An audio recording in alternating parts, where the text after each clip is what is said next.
அனைவருக்கும் வணக்கம். நான் படித்து ரசித்த கதையை நீங்களும் படித்து கேட்டு மகிழுங்கள். கதை பிடித்திருந்தால் அனைவருக்கும் பகிருங்கள். மாலை 6 மணியை தாண்டி இருந்தது. அலுவலக வேலையால் சோர்ந்து போன முகத்துடன் சேகர் தனது பைக்கை வீட்டின் முன் நிறுத்தினான். மெதுவாக உள்ளே வந்தான். வீட்டுக்குள் அமைதியாக இருந்தது. ஹாலில் டிவி ஓடிக்கொண்டிருந்தாலும் யாரும் அதை கவனிக்காதபடி இருந்தனர். வந்துட்டீங்களா என்று சமையலறையிலிருந்து அவனுடைய மனைவி லதா கேட்டாள். ஆமா என்று மட்டும் பதில் சொன்னான் சேகர். அவன் நேராக தனது அறைக்குள் சென்றான். நாள் முழுக்க அலுவலகத்தில் ஏற்பட்ட சோர்வு அவன் முகத்தில் தெரிந்தது. குளித்துவிட்டு வந்தால் கொஞ்சம் புத்துணர்ச்சி கிடைக்கும் என்று நினைத்து துணியை எடுத்துக்கொண்டு குளியல் அறைக்குள் சென்றான். சில நிமிடங்களில் குளித்து முடித்து வெளியே வந்தான். தலைமுடியை துடைத்து கொண்டே பீரோவை திறந்து புதிய சட்டையை எடுக்க முயன்றான். அப்போது பீரோவின் உள்ளே இருக்கும் சிறிய லாக்கர் அவன் கண்ணில் பட்டது. அந்த லாக்கரை பார்த்தவுடனே அவன் மனதில் ஏதோ சிறிய குழப்பம் தோன்றியது. நான் காலையில் லாக்கரை பூட்டினேனா இல்லையா என்று தன்னிடமே கேட்டுக்கொண்டான். அவன் கையை நீட்டி லாக்கரை தொட்டான். பூட்டு சரியாக இருந்தாலும் ஏதோ மாறுபாடு இருப்பது போல தோன்றியது. மனதில் காரணமில்லாத பதட்டம் எழுந்தது. உடனே சாவியை எடுத்து லாக்கரை திறந்தான். அவன் முகத்தில் இருந்த அமைதி ஒரு நொடியில் மாறிப்போனது. உள்ளே அடுக்கி வைத்திருந்த பணக்கட்டுகள் காணாமல் போயிருந்தன. என்னடா இது என்று அதிர்ச்சியில் அவன் வாயிலிருந்து வார்த்தை தானாக வந்தது. அவன் வேகமாக உள்ளே கையை வைத்து மீண்டும் மீண்டும் தேடினான். கீழே இருந்த கோப்புகளை எடுத்து பார்த்தான். பழைய காகிதங்களை அசைத்து பார்த்தான். ஆனால் பணம் இல்லை. அது சாதாரண பணம் அல்ல. பல வருடங்களாக சேமித்து வைத்திருந்த தொகை. கிராமத்துக்கு அருகில் ஒரு இடம் வாங்க வேண்டும் என்று நினைத்து வைத்திருந்த பணம். அவன் இதயம் வேகமாக துடிக்க ஆரம்பித்தது. லதா என்று சத்தமாக அழைத்தான். அவள் பதற்றமாக ஓடி வந்தாள். என்னங்க என்றாள். லாக்கர்ல இருந்த பணம் எங்க என்றான். என்ன பணம் என்று அவள் புரியாமல் கேட்டாள். நாம இடம் வாங்க வச்சிருந்த பணத்தை தான் கேட்கிறேன் என்றான். அவளும் அதிர்ச்சி அடைந்தது போல லாக்கரை பார்த்தாள். ஐயோ, நல்லா தேடி பார்த்தீங்களா என்றாள். நான் உன்கிட்ட விளையாடுறேனா என்று கோபமாக கத்தினான் சேகர். அவள் அமைதியாக நின்றாள். சில வினாடிகள் இருவருக்கும் இடையில் கனமான அமைதி நிலவியது. அப்போது சேகர் திடீரென்று அப்பா எங்க என்று கேட்டான். லதா சற்றே தயங்கினாள். மாமா மதியத்திலிருந்து வீட்டில் இல்லை, எங்க போயிருக்காருன்னு எனக்கு தெரியலை என்றாள். அந்த பதில் சேகரின் சந்தேகத்தை இன்னும் அதிகப்படுத்தியது. காலை அலுவலகத்திற்கு கிளம்பும்போது அவனுடைய அப்பா வீட்டில் இருந்தது அவனுக்கு நினைவுக்கு வந்தது. கடந்த சில மாதங்களாக அவனுக்கும் அப்பாவுக்கும் சிறிய சிறிய கருத்து வேறுபாடுகள் இருந்தன. பண விஷயத்திலும் சில முறை வாக்குவாதம் ஏற்பட்டிருந்தது. அவன் மெதுவாக நாற்காலியில் உட்கார்ந்தான். முகத்தில் அதிர்ச்சி, கோபம், நம்பிக்கையின்மை அனைத்தும் கலந்திருந்தது. அவர்தான் எடுத்திருக்கணும் என்று மெதுவாக சொன்னான். உடனே எப்படி அவரை சொல்ல முடியும் என்று லதா மெதுவாக கேட்டாள். வேற யாருக்கு தெரியும் இந்த பணம் பற்றி? அதே நேரத்தில் வீட்டின் வெளியே பைக் சத்தம் கேட்டது. சேகரின் தம்பி குமார் வேலை முடிந்து வீட்டிற்கு வந்தான். அவன் உள்ளே வந்தவுடனே சேகர் அவனை அழைத்தான். டே குமார், பெரிய பிரச்சனை என்றான். என்ன அண்ணா? லாக்கரில் இருந்த பணத்தை காணோம். என்னண்ணா சொல்றீங்க என்று அதிர்ச்சியடைந்தான் குமார். அப்பாவும் வீட்டில் இல்லை. அந்த ஒரு நொடியிலேயே குமாரின் முகமும் கடினமாயிற்று. அண்ணா, நீ என்ன சொல்ல வர்ற? எவ்வளவு பணம் என்றான். 20 லட்சம் ரூபாய். எனக்கு அப்பா மீதுதான் சந்தேகம் என்றான். குமார் சில வினாடிகள் அமைதியாக நின்றான். பிறகு மெதுவாக சொன்னான். மதியம் நான் அப்பாவை பஸ் ஸ்டாண்டில் பார்த்தேன் என்றான். என்ன என்று சேகர் எழுந்து நின்றான். ஒரு பை கையில் வைத்திருந்தார். நான் கேட்கும்போது சின்ன வேலைன்னு மட்டும் சொன்னார். அந்த வார்த்தை சேகரின் கோபத்தை மேலும் தூண்டியது. வா, அவரை தேடலாம் என்றான். எங்கே தேடுறது அண்ணா என்றான். முதல்ல பஸ் ஸ்டாண்ட் போலாம். இருவரும் அவசரமாக வெளியே கிளம்பினர். லதா வாசலில் நின்றபடியே பதட்டமாக பார்த்து கொண்டிருந்தாள். வீட்டின் வெளியே இருட்டு மெதுவாக இறங்க ஆரம்பித்திருந்தது. ஆனால் அந்த குடும்பத்தின் வாழ்க்கையில் அதைவிட பெரிய இருள் நுழையப் போகிறது என்பதை அப்போது யாரும் உணரவில்லை. பஸ் நிலையம், பழைய சந்தை, அருகிலிருந்த லாட்ஜுகள், தெரிந்த உறவினர்கள் வீடு என்று சேகரும் அவனுடைய தம்பி குமாரும் பல இடங்களில் தேடினார்கள். இரவு நேரம் ஆக ஆக அவர்களுடைய பதற்றமும் அதிகரித்து கொண்டே போனது. அண்ணா, அப்பா ஃபோன் கூட சுவிட்ச் ஆஃப் ஆக இருக்கு என்று குமார் கவலையுடன் சொன்னான். சேகர் எதுவும் பேசவில்லை.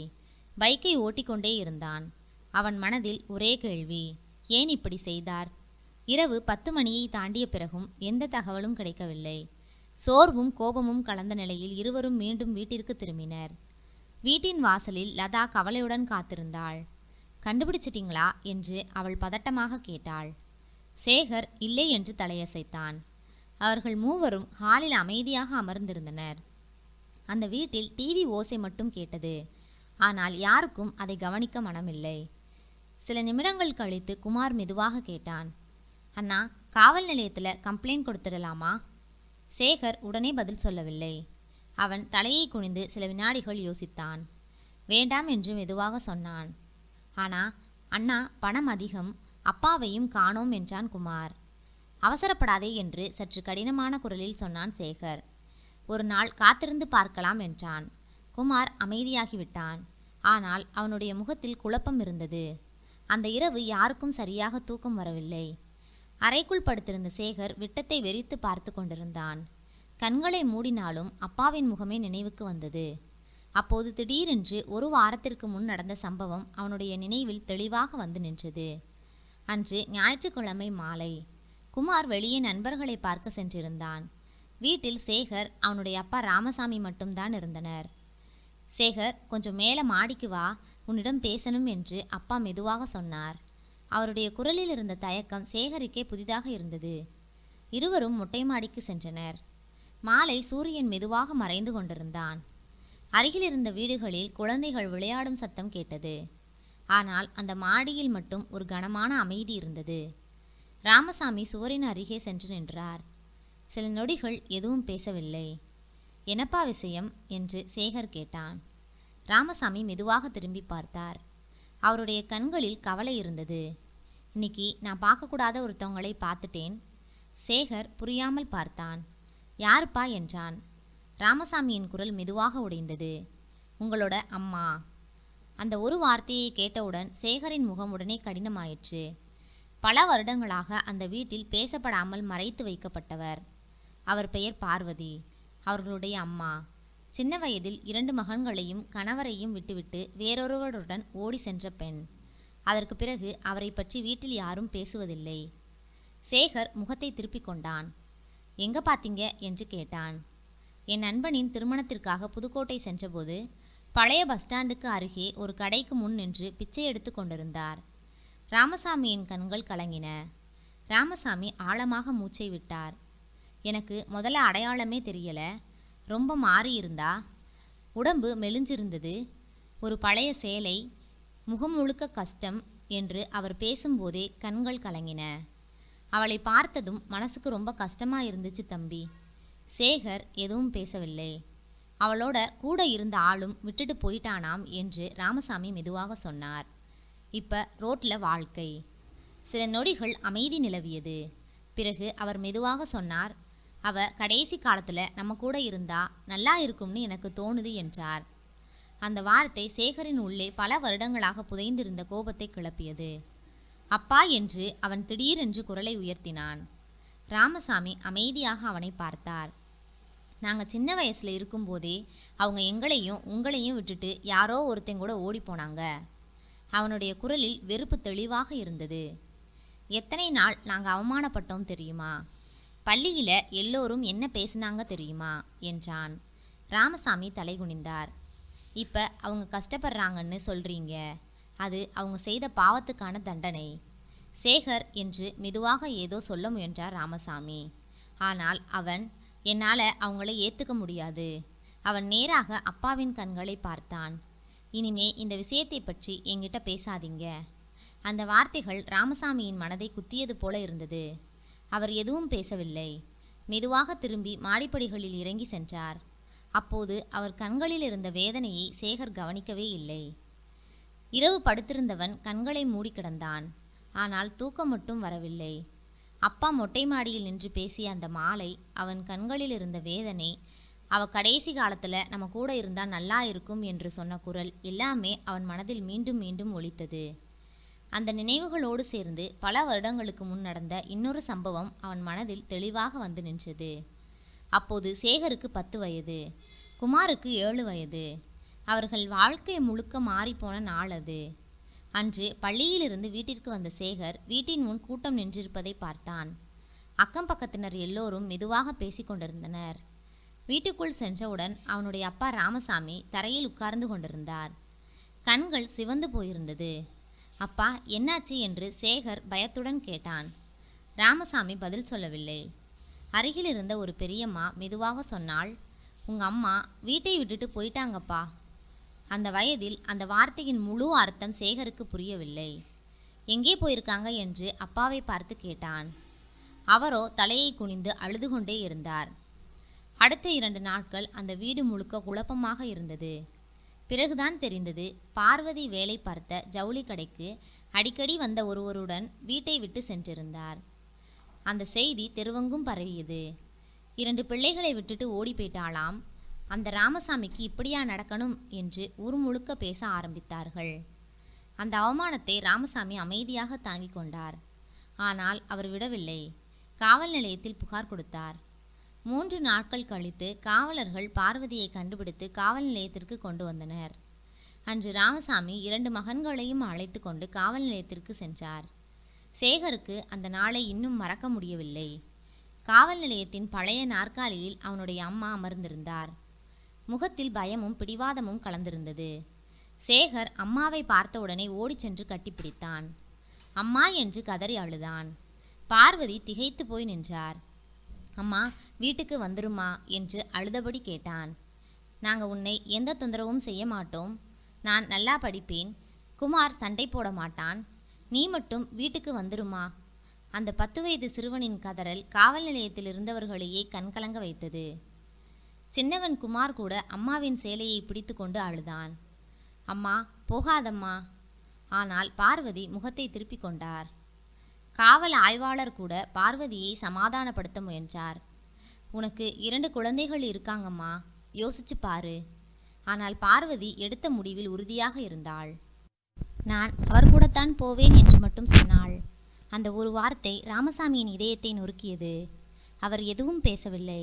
சில நிமிடங்கள் அமைதியாக நின்றார். பிறகு மெதுவாக 2 மகன்களையும் தன்னிடம் இழுத்து கொண்டார். வாங்கப்பா என்று மட்டும் சொன்னார். அன்று காவல் நிலையத்திலிருந்து திரும்பும்போது சேகர் வழிநெடுக அழுது கொண்டே வந்தான். ஆனால் ராமசாமி மட்டும் ஒரு சொட்டு கண்ணீரை கூட வெளியே காட்டவில்லை. அதற்கு பிறகு வாழ்க்கை அவருக்கு எளிதாக இருக்கவில்லை. ஆனால் 2 மகன்களையும் கைவிடவில்லை. அவர்களுக்கு நல்ல பள்ளி படிப்பு கொடுத்தார். ஒரு நாளும் உங்க அம்மா இப்படி செய்தாங்க என்று குழந்தைகளிடம் பேசியதில்லை. தனக்கென்று மறுமணம் கூட செய்து கொள்ளவில்லை. என் பிள்ளைகள்தான் என் வாழ்க்கை என்று வாழ்ந்தார். ஆண்டுகள் கடந்து போனது. சேகரும் குமாரும் வளர்ந்து வேலைக்கு சென்றார்கள். ஆனால் பார்வதியின் நினைவு அந்த வீட்டில் ஒரு மூடிய காயமாகவே இருந்தது. சில நேரங்களில் மட்டும் ராமசாமி அமைதியாகி விடுவார். வாழ்க்கை வேகமாக ஓடியது. இதை நினைத்து கொண்டே அப்படியே தூங்கி போனான் சேகர். என்னதான் பார்வதி தப்பு செய்திருந்தாலும் அவளுக்கு இப்படி ஆகணுமா என்று உள்ளுக்குள் வேதனைப்பட்டார் ராமசாமி. அதனால்தான் ஒரு வாரத்திற்கு முன் சேகரிடம் பேச முயன்றார். ஆனால் மகனின் கோபம் அவரை அமைதியாக்கியது. இறுதியில் அவர் ஒரு முடிவு எடுத்தார். வீட்டிலிருந்து 5 லட்சம் ரூபாயை எடுத்துக்கொண்டார். யாரிடமும் சொல்லாமல் பார்வதியை தேடி சென்றார். பார்வதியை அந்த கடை வாசலில் இருந்து அழைத்து கொண்டு தூரத்தில் இருந்த ஒரு சிறிய ஊருக்கு சென்றார். அங்கே ஒரு பழைய வீட்டை வாடகைக்கு எடுத்தார். நம்ம வாழ்க்கை முடிஞ்சிடுச்சு பார்வதி, ஆனால் கடைசி நாட்களாவது நிம்மதியா வாழலாம் என்று சொன்னார். பார்வதி அதை கேட்டவுடன் கதறி அழுதாள். பல வருடங்களுக்கு பிறகு அந்த இருவரும் மீண்டும் ஒரே வீட்டின் கீழ் வாழ ஆரம்பித்திருந்தனர். அடுத்த நாள் காலை வீட்டில் ஒரு கனமான அமைதி நிலவியது. சேகர் வேலைக்கு சென்றாலும் அவன் மனம் முழுவதும் குழப்பமாகவே இருந்தது. குமார் மட்டும் வீட்டிலேயே இருந்தான். அவனுக்கும் அப்பாவை பற்றிய கவலை குறையவில்லை. மதியம் அவனுடைய நண்பன் பிரகாஷ் திடீரென்று அழைத்தான். டே குமார், உன்னுடைய அப்பாவை நான் இன்னைக்கு பார்த்தேன். குமார் உடனே எழுந்து நின்றான். எங்கே என்றான். நம்ம நகரத்திலிருந்து கொஞ்சம் வெளியே இருக்கிற தனியார் மருத்துவமனையில் வயசான ஒரு அம்மாவை அழைத்து கொண்டு போனார். அந்த ஒரு தகவல் குமாரின் இதய துடிப்பை வேகமாக்கியது. நிச்சயமா அது என் அப்பாதானா என்று கேட்டான். ஆமாடா, நான் பேசணும்னு நினச்சேன், ஆனால் அவசரமாக உள்ளே போயிட்டார் என்றான். குமார் சில வினாடிகள் யோசித்தான். பிறகு அமைதியாக சொன்னான், சரி நான் பார்த்துக்கிறேன் என்றான். குமார் உடனே அதை சேகரிடம் சொல்லவில்லை. முதலில் தனியாக சென்று உண்மையை தெரிந்து கொள்ள வேண்டும் என்று தோன்றியது. அவன் பைக்கை எடுத்துக்கொண்டு நேராக அந்த மருத்துவமனைக்கு கிளம்பினான். மருத்துவமனை சிறியதாக இருந்தது. அங்கிருந்த நர்ஸிடம் பெயரை சொல்லி கேட்டபோது, ராமசாமி என்பவரா, 2வது மாடியில் இருக்காங்க என்றாள். குமார் மெதுவாக படிகளை ஏறினான். அவன் மனதில் பதட்டம் அதிகரித்து கொண்டே இருந்தது. அறைக்கதவு பாதியாக திறந்திருந்தது. உள்ளே பார்த்தவுடன் அவன் அங்கேயே நின்று விட்டான். படுக்கையில் மிகவும் சோர்ந்து போன நிலையில் பார்வதி படுத்திருந்தார். அருகில் இருந்த நாற்காலியில் ராமசாமி அமைதியாக அமர்ந்து அவருக்கு மருந்து கொடுத்து கொண்டிருந்தார். பல வருடங்களுக்கு பிறகு தன் அம்மாவை பார்த்த அந்த நொடியில் குமாரின் மனம் உடைந்தது. அவன் மெதுவாக கதவை தட்டினான். ராமசாமி திரும்பி பார்த்தார். குமார் என்று அதிர்ச்சியடைந்தார். அவன் உள்ளே வந்தான். சில நொடிகள் யாரும் பேசவில்லை. பிறகு குமார் மெதுவாக கேட்டான், அப்பா, ஏன் இப்படி பண்ணீங்க? ராமசாமி ஆழமாக மூச்சை விட்டார். அவருடைய முகத்தில் சோர்வும் வேதனையும் தெரிந்தது. உங்க அம்மா பிச்சை எடுத்துக்கிட்டு இருந்ததை நான் பார்த்தேன் தம்பி என்று மெதுவாக ஆரம்பித்தார். என்னால் அதை பார்க்க முடியல. அவர் பார்வதியை பார்த்தார். அவ செய்தது தப்புதான், ரொம்ப பெரிய தப்பு. ஆனால் அவ என் மனைவிதானே. அவருடைய குரல் உடைந்தது. அதனால்தான் உன்னுடைய அண்ணனிடம் கேட்டேன், கடைசி காலத்தில் அவளை நம்ம வீட்டில் இருக்க சொல்லலாம்னு. ஆனால் அவன் மனசு ஏற்றுக்கல. வேற வழி இல்லாமல் 5 லட்சம் பணத்தை மட்டும் எடுத்துக்கிட்டு வந்தேன். இங்கே ஒரு சின்ன வீட்டை வாடகைக்கு எடுத்தேன். பார்வதிக்கு உடம்பு சரியில்லை, அதனால தான் மருத்துவமனையில் சேர்த்தேன் என்றார். பீரோவில் இருந்த எல்லா பணமும் காணோம்னு அன்னை சொன்னாரு என்றான். ராமசாமி உடனே தலையசைத்தார். இல்லை தம்பி, நான் என்னுடைய பணத்தை மட்டும்தான் எடுத்தேன். உங்கள் பணத்தில் 1 ரூபாய் கூட நான் எடுக்கல. அவருடைய குரலில் நேர்மை இருந்தது. குமார் எதுவும் பேசவில்லை. அந்த நொடியில் அவனுக்கு எல்லாமே புரிய ஆரம்பித்தது. அன்று மாலை வீட்டிற்கு திரும்பியவுடன் குமார் நேராக சேகரிடம் சென்றான். அண்ணா, நான் அப்பாவை பார்த்துட்டு வந்தேன். சேகர் அதிர்ச்சி அடைந்தான். எங்கே? குமார் நடந்ததையெல்லாம் அமைதியாக சொல்ல ஆரம்பித்தான். அப்பா மருத்துவமனையில் இருப்பது, பார்வதியின் நிலை, அவர் சொன்ன ஒவ்வொரு வார்த்தை அனைத்தையும் கேட்டுக்கொண்டிருந்த சேகரின் முகம் மெதுவாக மாறிக்கொண்டே போனது. இறுதியில் குமார் கேட்டான், அண்ணா, அப்பா நம்ம பணத்தை எடுக்கலேன்னு சொல்றார். அந்த கேள்விக்கு பிறகு சில வினாடிகள் சேகர் அமைதியாக நின்றான். பிறகு மெதுவாக சோஃபாவில் அமர்ந்தான். அவன் கண்கள் கலங்க ஆரம்பித்தன. அது உண்மைதான் என்று மெதுவாக சொன்னான். குமார் அதிர்ச்சியுடன் பார்த்தான். சேகர் தலையை குனிந்து கொண்டான். அப்பா என்னிடம் பேசின அன்னிக்கே அவர் அம்மாவை தேடி போவார்னு எனக்கு தெரியும். அவன் குரல் மெதுவாக நடுங்கியது. நான் 10 வயசுல காவல் நிலையத்தில் நின்று அம்மாவை கட்டிப்பிடிச்சு அழுதது இன்னைக்கும் என் கண்ணு முன்னாடி இருக்குடா. அவன் கண்களில் கண்ணீர் வழிந்தது. அவ்வளவு சுலபமா அந்த காயம் என் மனசை விட்டு போகவில்லை. குமார் அமைதியாக சேகரை பார்த்து கொண்டிருந்தான். அதனால்தான் நான் அவங்களை ஏற்றுக்க மறுத்தேன் என்றான் சேகர். அப்பா அவரை தேடித்தான் போயிருப்பார் என்று தெரிந்தும் அவர் மேல் இருந்த கோபத்தில் எல்லா பணத்தையும் எடுத்துட்டு போயிட்டாருன்னு சொல்லிட்டேன். அவன் தம்பியின் கையை பிடித்தான். என்னை மன்னிச்சுடுடா என்றான். குமார் மெதுவாக சிரித்தான். அண்ணே, அம்மா செஞ்சது தப்புதான், இருந்துட்டு போகட்டும். ஆனால் அவங்க எங்கேயோ பிச்சை எடுக்கிறத பார்த்துக்கிட்டு அப்பாவால் எப்படி நிம்மதியாக இருக்க முடியும் என்று கேட்டான். மேலும் அவங்க தனியாக இருக்கிற வரைக்கும் இருக்கட்டும். 1 வருஷமோ 2 வருஷமோ, அதுக்கப்புறம் நம்ம கூட வந்து இருக்கணும்னு விருப்பப்பட்டா நம்ம கூட வந்து இருக்கட்டும். அப்போ நீங்கள் எதிர்ப்பு சொல்லக்கூடாது என்றான். அந்த வார்த்தைகள் சேகரின் உள்ளத்தை ஆழமாக தொட்டது. பல வருடங்களாக அவன் மனதில் கட்டி வைத்திருந்த கோபம், வெறுப்பு, வேதனை அனைத்தும் மெதுவாக உடைந்து போக ஆரம்பித்தது. அவன் கண்களை மூடி ஆழமாக மூச்சை விட்டான். சரிடா என்று மெதுவாக சொன்னான். அந்த நொடியில்தான் அவனுக்கு ஒரு உண்மை புரிந்தது. தவறு செய்வது மனித இயல்பு. ஆனால் அந்த தவறை உணர்ந்து வாழ்நாள் முழுக்க அதற்கான தண்டனையை அனுபவித்து கொண்டிருப்பவர்களை அதே காரணம் சொல்லி வாழ்நாள் முழுக்க ஒதுக்கி வைப்பதும் சரியல்ல. சில காயங்கள் மறையாது, ஆனால் மன்னிப்பு மட்டும் அந்த காயத்தின் வலியை குறைக்க முடியும். சில நாட்கள் கழித்து சேகரும் குமாரும் மருத்துவமனைக்கு சென்று தங்களுடைய அம்மாவை பார்த்தார்கள். ராமசாமியின் கண்களில் அப்போது தெரிந்த நிம்மதி பல வருடங்களாக அவர் தேடிய அமைதியாக இருந்தது. 3 ஆண்டுகளுக்கு பிறகு அந்த குடும்பம் மெதுவாக பழையபடி ஒன்று சேர்ந்தது. நன்றி. கதை பிடித்திருந்தால் லைக் பண்ணுங்கள், ஷேர் பண்ணுங்கள், சப்ஸ்கிரைப் பண்ணுங்கள். உங்களுடைய கருத்துக்களை கமெண்ட் பாக்ஸில் தெரிவிக்கவும். தங்கள் ஆதரவிற்கு நன்றி.